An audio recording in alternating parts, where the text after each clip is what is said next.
All right, here we are. Doing the Santa Monica Freeway I-10 to 405 transition.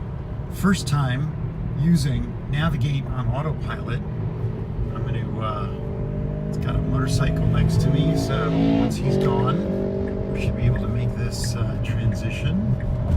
It's been very smooth, nothing unexpected.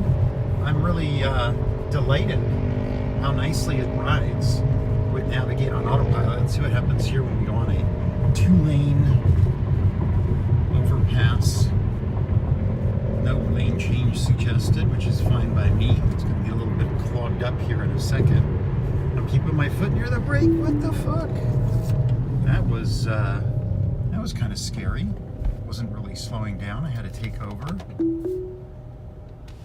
Trying to keep track of you, Talking Tesla Nation, and myself in the car. God, that got my heart rate up.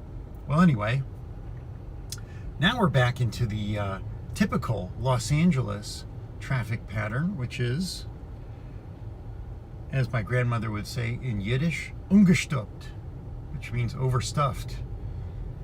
I guess this is why Autopilot is so fantastic. I can just sit here and talk to you, dream about buying a gimbal for my iPhone so that it's not as shaky when I'm talking to you. Whoa, what was that? A little bit of a jerk on the, again, jerk on the brake. Don't be a jerk, man. Oh God, there it is again. I don't know what the hell's going on. Is it thinking that people are merging into me? You'll notice if you look at the screen down on the binnacle, there's like these cars are dancing around, which a lot of other folks on YouTube have shown this tendency for the cameras to not keep the vehicles around you in sort of their true orientation. They sort of jump around a lot. I think they call that something to do with the refresh rate. But something I have noticed being on Autopilot for a while now is that it does not notice the cars behind me. So you see there's a car right behind me, nothing shown.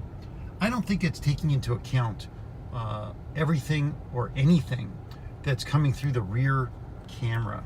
Because if I go down here and I look at the rear camera, you can clearly see, whoa, God bless me, what is with the jerk on the brake? You can see, you get to experience this wonderful glitch with me. You can see that the two cars behind me are in exactly the same kind of position, but here on the screen, I only see the car that is behind me next to me, if that makes sense to you. So, taking a deep breath because of all the jerking, braking. I guess I'm going to hold on here while we're going through this merge up ahead, because this is like what Mel had described his Kenyan friends experiencing. This is sort of the high stress automobile navigation issues here in Los Angeles. People are quite aggressive. They don't really exhibit a great deal of courtesy. And so now here we are, and I'm curious, the lanes have disappeared. What is the car going to do here? I've got, hand is here. You can't quite see it, it's out of frame. But it's on the wheel, and my right foot is hovering over the brake and accelerator, and the car is merging. Check this out. That's freaking awesome. The car behind me is behaving nicely. They're not trying to jump in. And look at that. I really didn't do anything. The car is doing it all. Okay. That makes up for the jerky brakiness, maybe. Although I did have a Lyft ride the other night.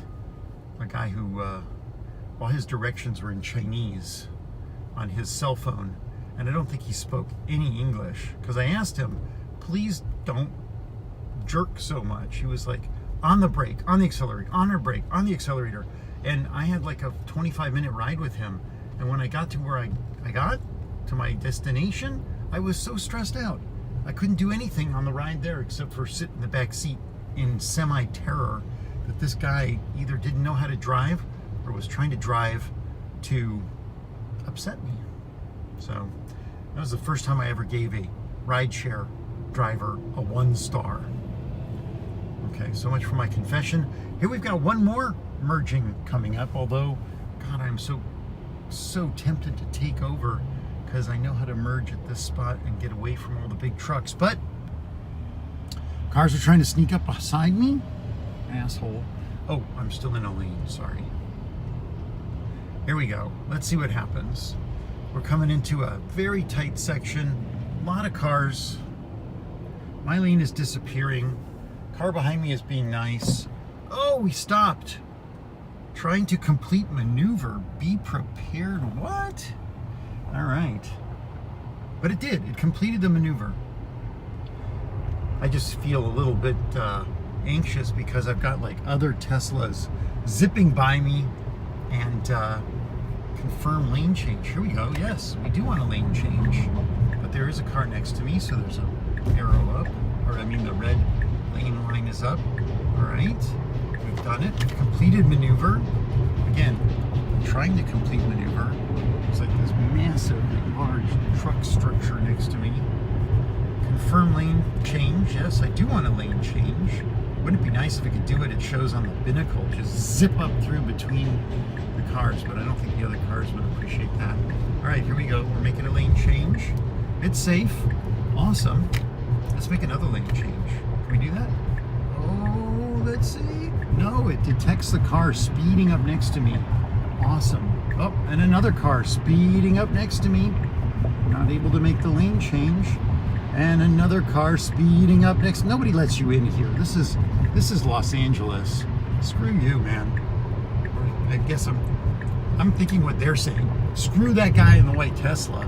We're getting ahead of him because one car length in the lane is going to make all the difference in the world to them getting to their destination.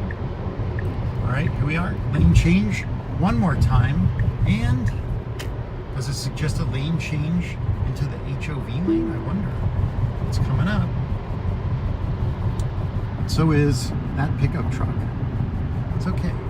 I don't know why we're max 56 when normally I set it at 72. All right, we're back up to 72. Oh, this does feel a bit stressful. A little bit like when I first started using Autopilot, and it was a generation or two ago. All right, so does the car? Yes, the car suggests HOV lane. Does it know that I have HOV stickers on the car? Actually, I have to confess I don't have HOV stickers on the car because they got damaged. When my rear bumper had to be, redone, all the HOV stickers came off. So I do have an HOV sticker. You can't see it from here. I taped it up into the window because it's one of the HOV stickers that was salvaged off of the bumper. I'm waiting for my new red California HOV stickers, which, I don't know. Putting a white HOV sticker on a white car didn't feel like a problem. Putting a red HOV sticker on a white car, that feels a little bit, I don't know.